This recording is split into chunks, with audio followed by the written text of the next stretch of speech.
Hello students, Vande Mataram. Welcome to all of you in this session number 7 of chapter number 6, Molecular Basis of Inheritance.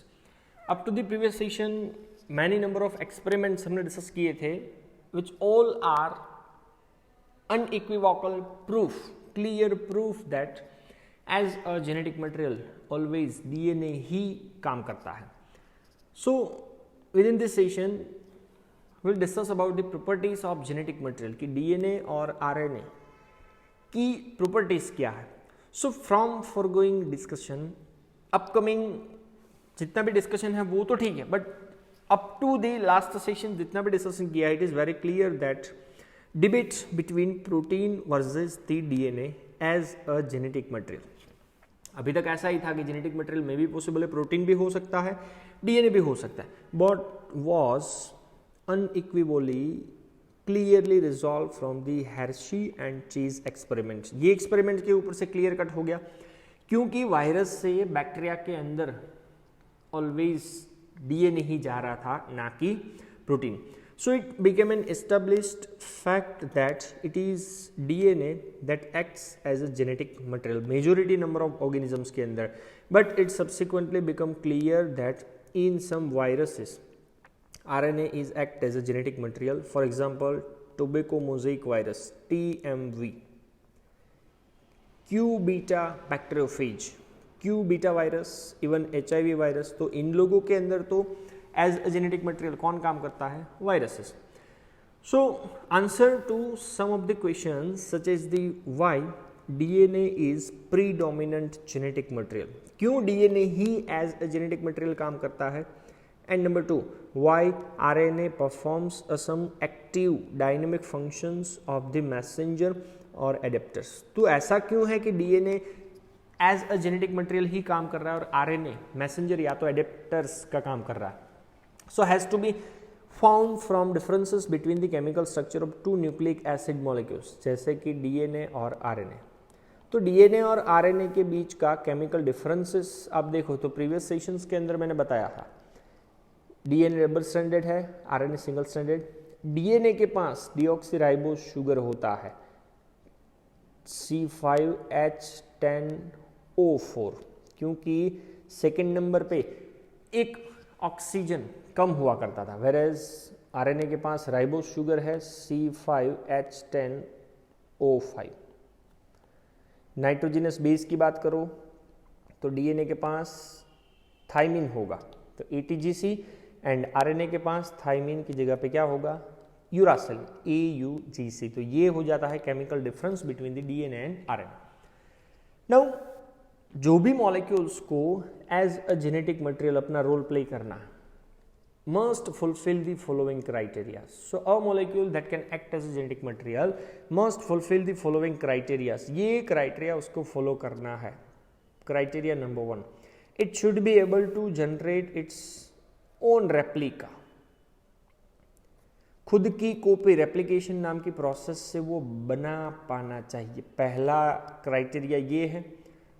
Criteria number 2, it should be able to maintain their stability.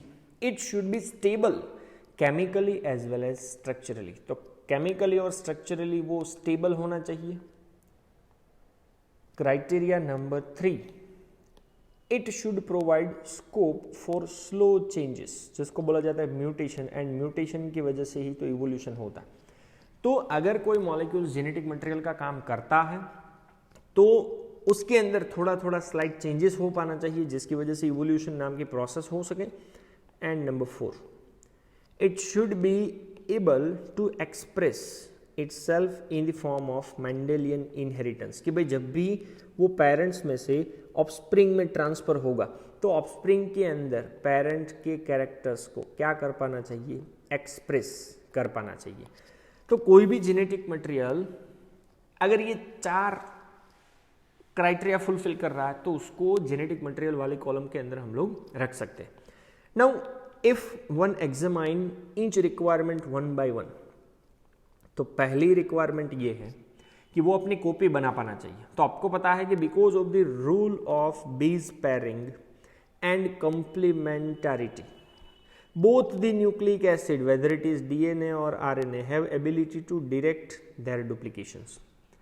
अब दोनों nucleic acid DNA और RNA दोनों के पास आपको पता है base pairing या तो कॉम्प्लीमेंटरिटी का रूल है, इसकी वजह से दोनों अपनी अपनी कॉपीज जनरेट कर पाते हैं.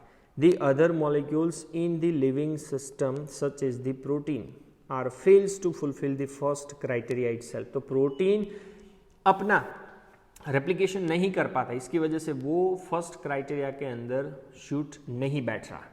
Criteria number 2. तो क्राइटेरिया 2 क्या था? Genetic material should be a stable enough not to change with different stages of life cycle, age, with changes in the physiology of organism. Birth के टाइम पे जो genetic material मिला है वो ही genetic material life cycle के अलग अलग stage में रहना चाहिए. एज बदलने से वो नहीं बदलता, या तो ऑर्गेनिज्म की फिजियोलॉजी बदलने से कभी भी जेनेटिक मटेरियल के अंदर या तो उसकी स्टेबिलिटी के अंदर कोई चेंजेस नहीं होगा.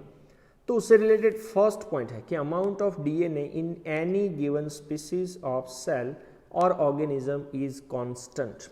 डीएनए का जो अमाउंट है सेल या तो ऑर्गेनिज्म के अंदर ऑलवेज कांस्टेंट रहता है एंड नॉट कैन ऑल्टरेटेड, चेंज नहीं किया जा सकता बाय एनवायरमेंटल सर्कमस्टेंसेस और by change in the nutrition. कि भाई आप अच्छा खाना दो तो डीएनए का वॉल्यूम बढ़ जाएगा, बुरा खाना दो तो वो कम हो जाएगा, ऐसा नहीं है. डीएनए का अमाउंट कोई भी स्पीसीज के सेल के अंदर ऑर्गेनिज्म के अंदर ऑलवेज कांस्टेंट रहता है. And number 2, the amount of DNA पर सेल, कोई भी सेल के अंदर डीएनए का अमाउंट जो भी है appears to be in proportion to the complexity of cell. जितना ज्यादा सेल कॉम्प्लेक्स उतना डीएनए का अमाउंट ज्यादा. As well as amount of genetic information it contains. तो सेल के पास जितनी जेनेटिक इंफॉर्मेशन ज्यादा, जितना कॉम्प्लेक्सिटी ज्यादा, उतना डीएनए का अमाउंट सेल के अंदर ज्यादा होगा. सो स्टेबिलिटी जो है वो एक मोस्ट इंपॉर्टेंट प्रॉपर्टी कंसिडर किया जाता है जेनेटिक मटेरियल का, and was very evident in Griffiths transforming principle itself that heat which killed the bacteria at least did not destroy some of the properties of genetic material.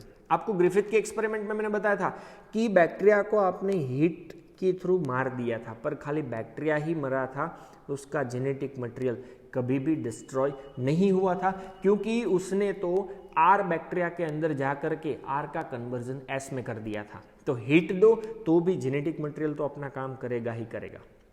So this now can easily be explained in light of the DNA that two-stranded being complementary if separated by heating come together when appropriate condition are provided. अब आपको पता है कि DNA ऐसा double stranded structure है. Double stranded structure के पास ऐसे base pair के हाइड्रोजन बॉन्ड होते हैं.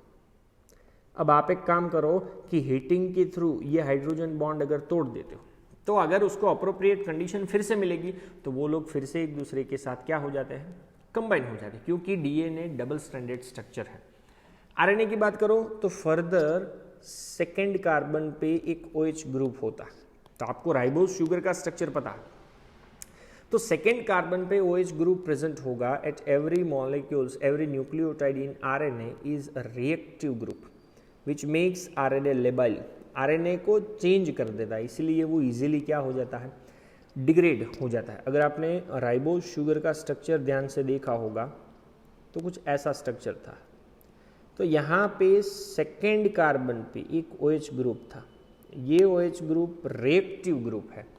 इसकी वजह से RNA become a label, changeable, and easily वो क्या हो सकता है, डिग्रेड हो सकता है.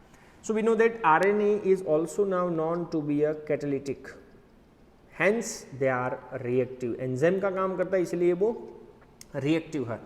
So केमिकली अगर बोलो so DNA chemically less reactive है एंड स्ट्रक्चरली मोर स्टेबल है when compare to the RNA.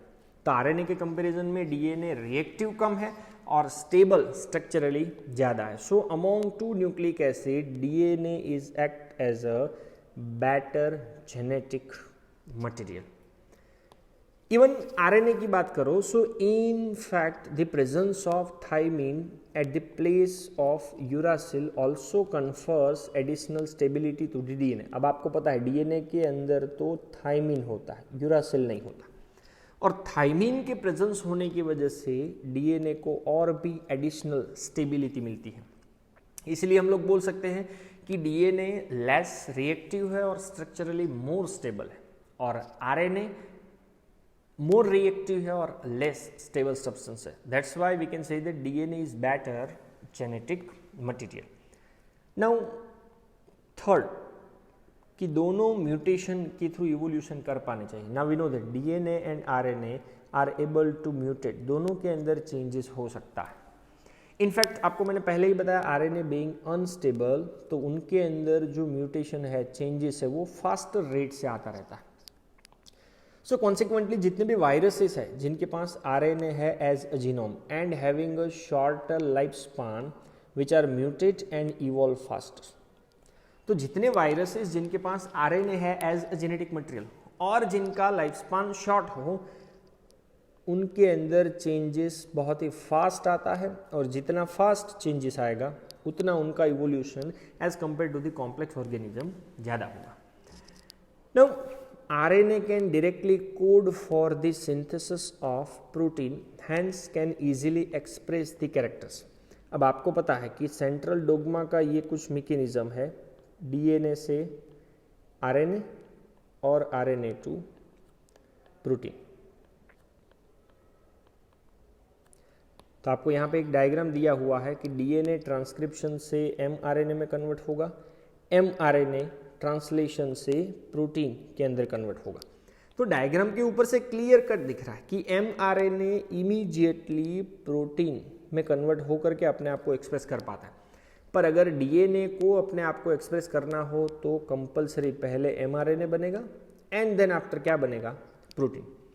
So DNA however it dependent on RNA for synthesis of protein. So the protein synthesis or synthesizing machinery has evolved around the RNA, क्योंकि RNA में से directly protein का synthesis होगा। So protein को synthesise करने वाली जितनी भी मशीनरीज है उनका इवोल्यूशंस अराउंड दी RNA ज़्यादातर हुआ। So the above discussion indicate that both RNA and DNA functioning as a genetic material, दोनों जेनेटिक मटेरियल का काम कर सकते हैं, but DNA being more stable, so that's why is preferred for storage of genetic information। so DNA ज़्यादा stable है, इसकी वजह से उसको ज़्यादा प्रेफरेबल माना जाता है for the storage of genetic information. तो जेनेटिक इन्फॉर्मेशन को स्टोर करने के लिए DNA का यूटिलाइजेशन होगा, and number 2 for the transmission of genetic information, अगर जेनेटिक इन्फॉर्मेशन को हमें ट्रांसफ़र करना हो then RNA is considered as a better। तो सेंट्रल डोग्मा के ऊपर से आपको पता चल रहा है कि जब डीएनए अपनी इंफॉर्मेशन ट्रांसफर करता है तो वो पहले किस में कन्वर्ट करता है, आरएनए में, देन आफ्टर आरएनए अपने आप को प्रोटीन के फॉर्म में एक्सप्रेस करेगा। सो डीएनए को यूज़ किया जाता है जेनेटिक इन्फॉर्मेशन को स्टोर करने के लिए क्योंकि वो ज़्यादा स्टेबल है, वेरएज आरएनए जेनेटिक इन्फॉर्मेशन को अगर ट्रांसफर करना हो तो वो यूटिलाइज्ड होगा। So this all are related with the properties of genetic material, means we can say that DNA versus RNA। Thank you very much। जय हिंद।